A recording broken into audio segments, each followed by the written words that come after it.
Patriots Dolphins. We got to hit on this one. New England wins the game, 33-27. Fun locker room afterwards. Mike Vrabel getting the game ball as his first win with the New England Patriots. Robert Kraft gave him that, and then he had a pretty just great speech as he was giving out game balls to the rest of his guys. Mike Vrabel just seems like an awesome head coach to be able to play for. Let's take a look at the top 5 graded players that we had for the New England Patriots in this one. Safety Jalen Hawkins, 85.5. Went back and watched a lot of his snaps. Man, he was playing aggressive and confident.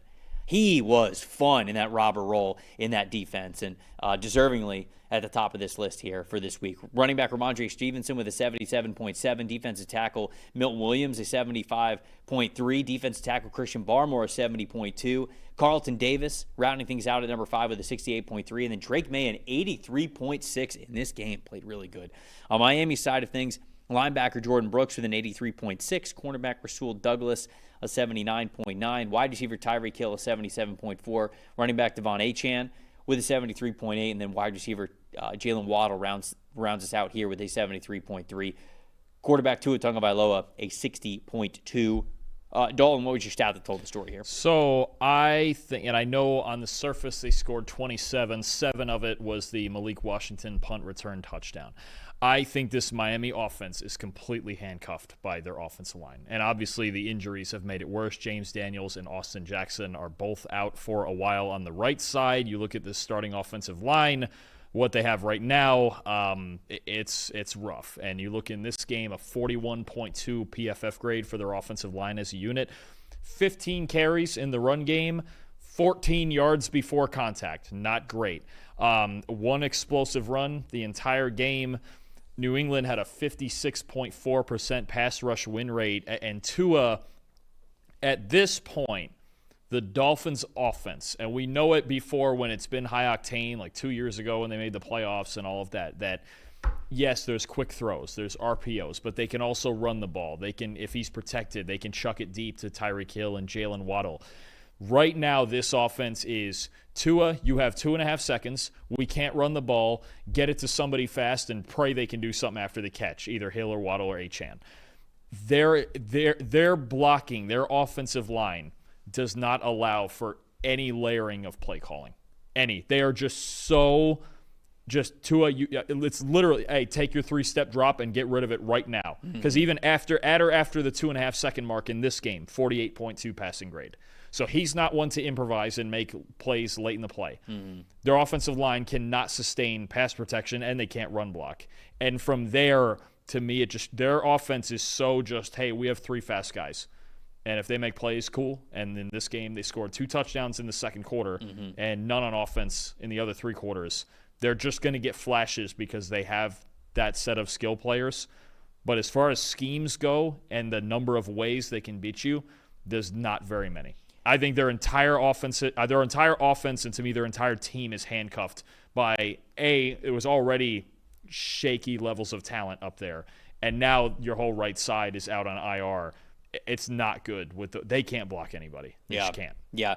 It's I don't mean to be overly negative on the Dolphins, but it's hard to see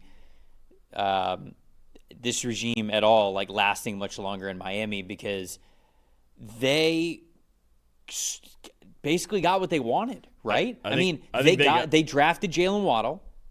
They traded for Tyreek Hill. They traded or signed for him. I think they traded for him, right? Trade. They traded for Tyreek Hill. They drafted Malik Washington. They drafted Devon Achane. They had Raheem Mostert before him. They had they have Jalen Wright. They had Jeff Wilson as well. You drafted Tua Tagovailoa, and the whole thought was, we're just going to get the ball in the hands of the fast guys really quickly, and that way we don't really have to block that long. It was basically like, you remember when we had the argument of like what's more important, like coverage or pass rush, and there was sort of that debate that was there. This is almost like the offensive philosophy of that, where they go, well, if the outside guys are so fast and such great mismatches with their speed on the outside, we don't really have to block that long. So we can almost neutralize how important offensive line play really is, and it didn't work. It just didn't work. It is that it can work in the sense it's the same argument we have with Cincinnati, where if you have if you have that group of skill players and an average offensive line, let's say 15th, yeah, it's going to work. It'll work. That's fair. That's fair. If you are the like offensive line too right, much. if you are like the Bengals and Dolphins, and you're a bottom 5 offensive line, yeah, it won't work. It won't work. It can't work because you again any scenario either way where you only have one way to beat people, you're not winning. Because that's the first thing coaches are going to do is that we're going to do our best to take away whatever your first strength is. And you're going to have to beat us, literally in the case of Tua, left-handed. So, I mean, to me, and again, it does start up front, I just don't see them other than Hill's fast, Waddle's fast, Achane's fast. Other than that, they don't have any other answers. No.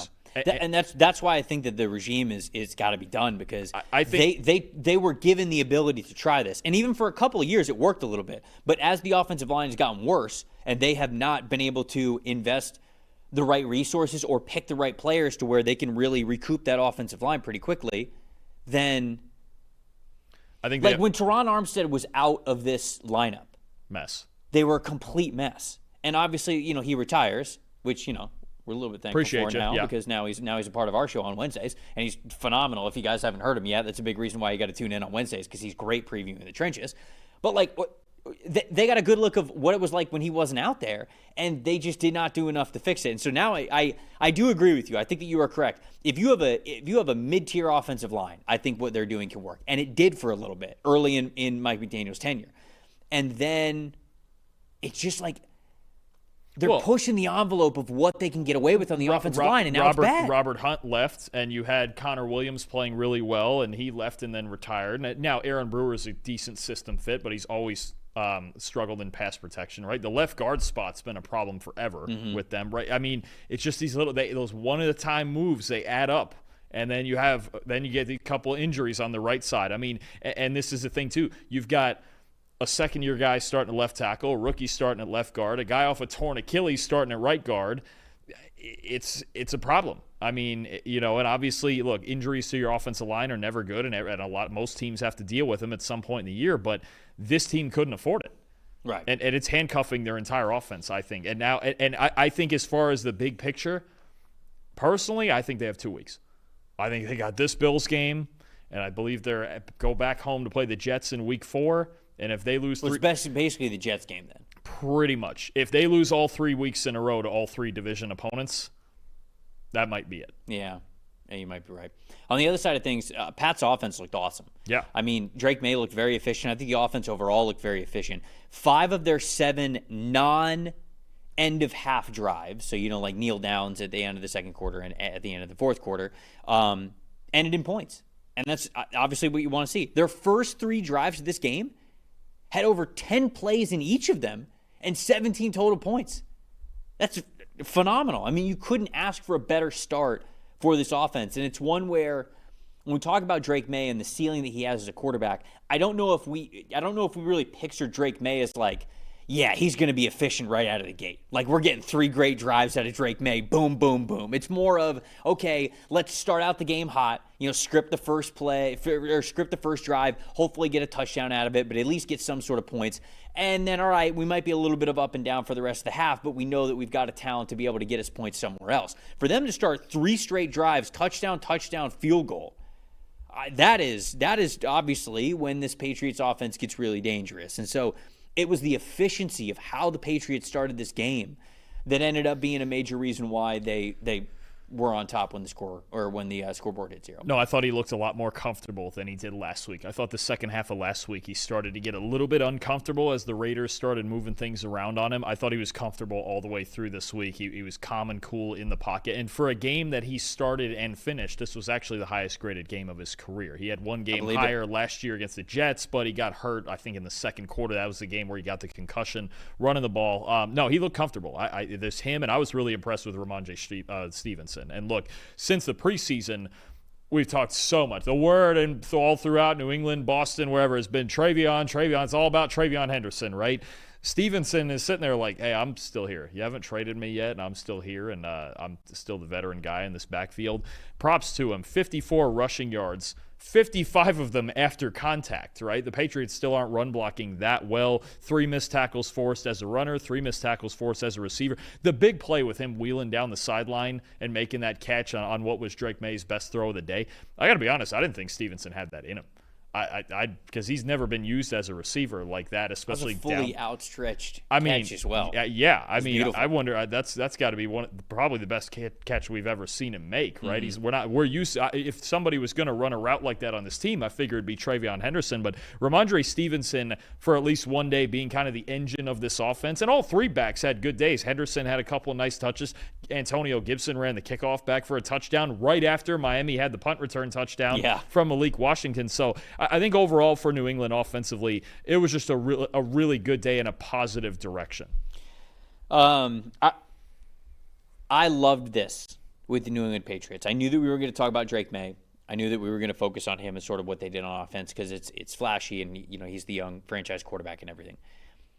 This Pats pass rush was quite literally the most impressive part of their win. They had 4 sacks. They had 14 pressures. 6 players on the team had a passer's win percentage above 14%. And Dalton, they didn't have to blitz to do it.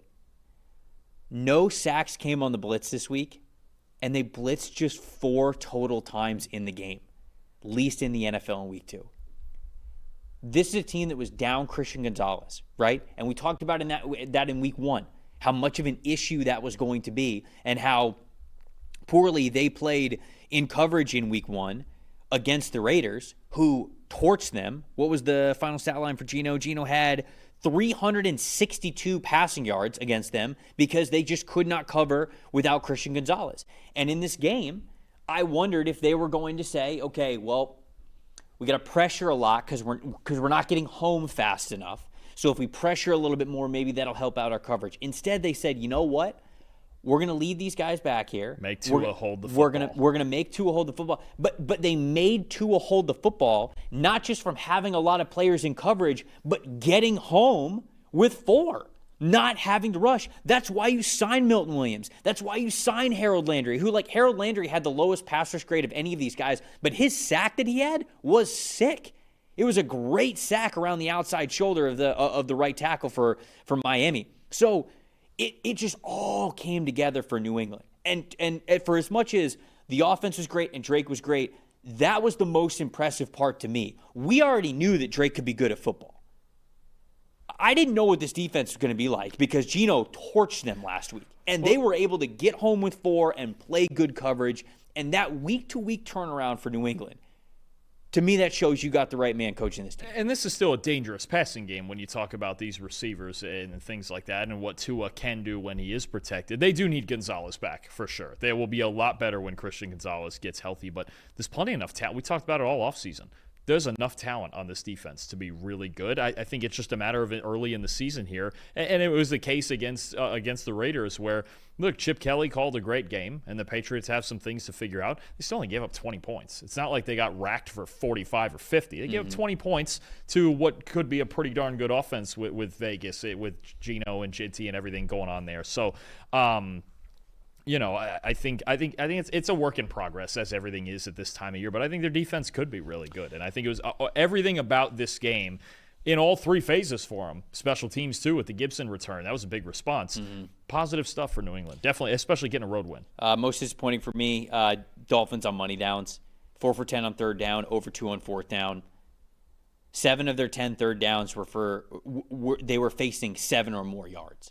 So they were in long 3rd and 4th down situations, and they weren't able to convert on those. They can't manufacture. And it's because they can't. Well, and it's just all of these hint to a team that is just not really playing inspired football right now.